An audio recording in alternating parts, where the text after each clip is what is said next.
Hey Superstar, welcome back to the Sales as Service series. This is part 3, 4 mindset shifts to make selling more graceful and easy.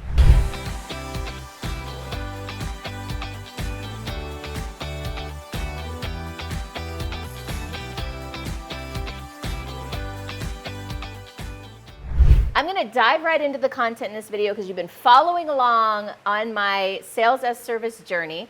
We've talked about the energetic foundations to cultivate for more sales. We've also talked about the conversation structure. And now we're going to dive into some serious mindset shifts that will, I think, change the paradigm for how you approach sales. So this video, we're going to cover the first 4, and then in the next video, we'll cover the next 5. So the first mindset shift is don't optimize for sales, optimize for alignment. Most of the time, people in sales, I'm going to say 99% of the time out there, you can feel this in their energy, they're optimizing for a yes from you when you're being sold. They're optimizing to get you to go from no or maybe to a yes and make the sales. They're optimizing for a close. You remember Glenn Ross, always be closing, coffees for closers. It's all about getting that sale. Now, when you're in an industry like ours, personal development, transformation, business growth, coaching, consulting, whatever that is, then I submit to you that that is a really, really bad strategy.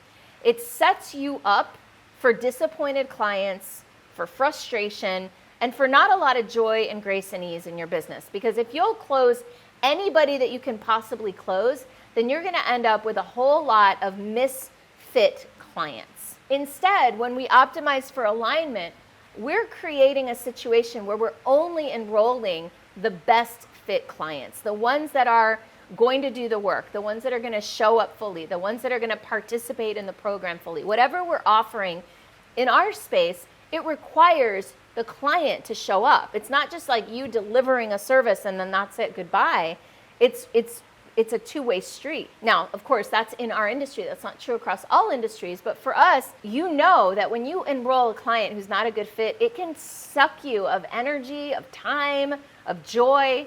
Really, at least for me, I've made a claim that I will only work with clients that I love. And it's taken something to really kind of stick to that. And that's what I'm saying here. And the sales process is really where you can have the biggest impact on your own enjoyment, your own outcomes, your own success with clients, is by only enrolling clients that are a right fit. You're going to end up with better clients. You're going to end up more satisfied. You're going to end up with better reviews.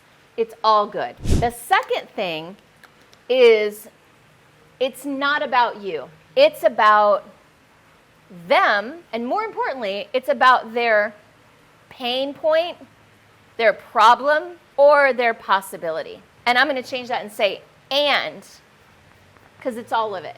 It's not about you and your product or service. It's about them and their pain, their problem, or their possibility, meaning that much of sales is focused on, hey, here's my product. Here's what I offer. Do you want it? And if you've watched the other 2 videos in this series, then you know that this whole process is instead about saying, here's my product, here's all the features and benefits, do you want it? It's about saying, tell me about your problem, tell me about your pain, tell me about your possibility, and am I, or is my product or my program or my service a good fit to solve that problem? Can I help you get to your possibility? Can I help you live into that vision? So instead of having the sales process be about you and your product and service, really turning the whole thing on its head and making everything about that client, what they're looking for, what they don't have, what's in the way, and if and how you are going to be able to get them from where they are right now to where they want to be. Now, before I get into the last 2 points in this video, I want to invite you to take a moment and like this video, subscribe to my channel so that you'll get notified when I drop new videos, which I do almost every day. And then also invite you to share comments below about how this is landing for you and what you do in your sales process. The third point is also very counterintuitive. They are not the buyer. You are the buyer. Now this one, by the way, I got from my friend Ben Skemper. Ben is from abundantleader.com, and he's an expert in sales, and he taught me this one. You are the buyer. And what you're buying is their commitment. And I'm going to go ahead and add, and you're also buying their congruency. You're buying whether they are a congruent and aligned fit and whether they're going to show up and do the work. If I had done this from the beginning of my business, everything would have been different. I didn't know this stuff when I started my business. I spent 7.5 years doing things kind of, selling in that old way. But instead, when I shifted to here, all of a sudden the caliber of my clients shot up. So the way I check for this, and I talked about this in the last video, is I ask people, how committed are you? And all along the way, through that entire sales process, every question, I'm like, can I help that? Is that something I know how to do? Is this something I want to do? Do I like this person? Am I enjoying this process? Am I enjoying our exchange? The whole way through, I am checking if I want to buy this client's enrollment into my program. And I'll tell you that one of the most liberating things in the world is to identify that it's not a fit and to then not enroll somebody, as opposed to trying to overcome all the reasons they're not a fit and make the sale anyway, which is how I used to show up and how most people in sales show up. So a few things you might want to ask is, are they serious? Are they ready? Are they going to be a good client? Are you going to enjoy it? Do you like them? Do you like their vision? Do you like what they're up to?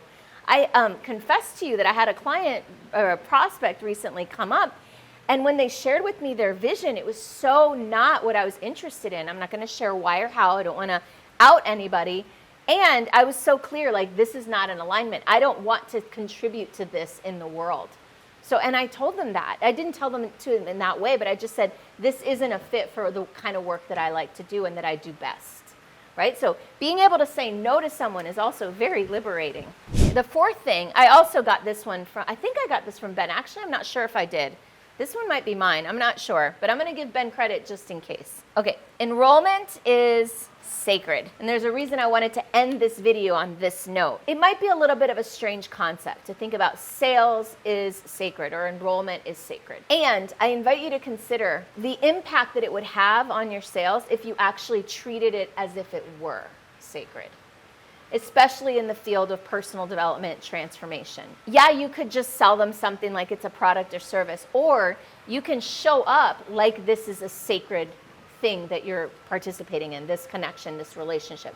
Because their possibility, their vision, the thing that they're creating in the world, the change that they want to make in themselves, in their business, whatever type of coaching or consulting or personal development service you're offering, to them it's sacred. That is a sacred shift. That's a sacred transformation. That is a trajectory shift in their whole life, right? You make this shift here to heal or to transform whatever it is that they're looking to transform, and their life is going to go in a completely different direction. That's sacred.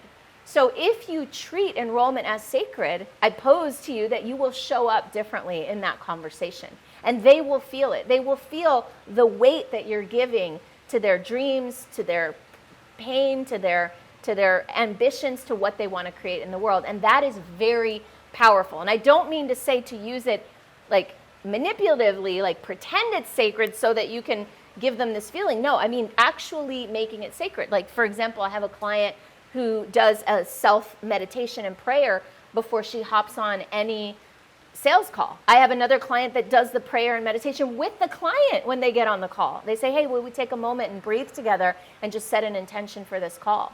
That makes it sacred by taking the time and the care to give it the weight that it deserves. That's it for video 3 in the series. Now hop on over to part 4 of the Sales as Service series, where I'm going to share with you the other 5 mindset shifts. I'll see you there.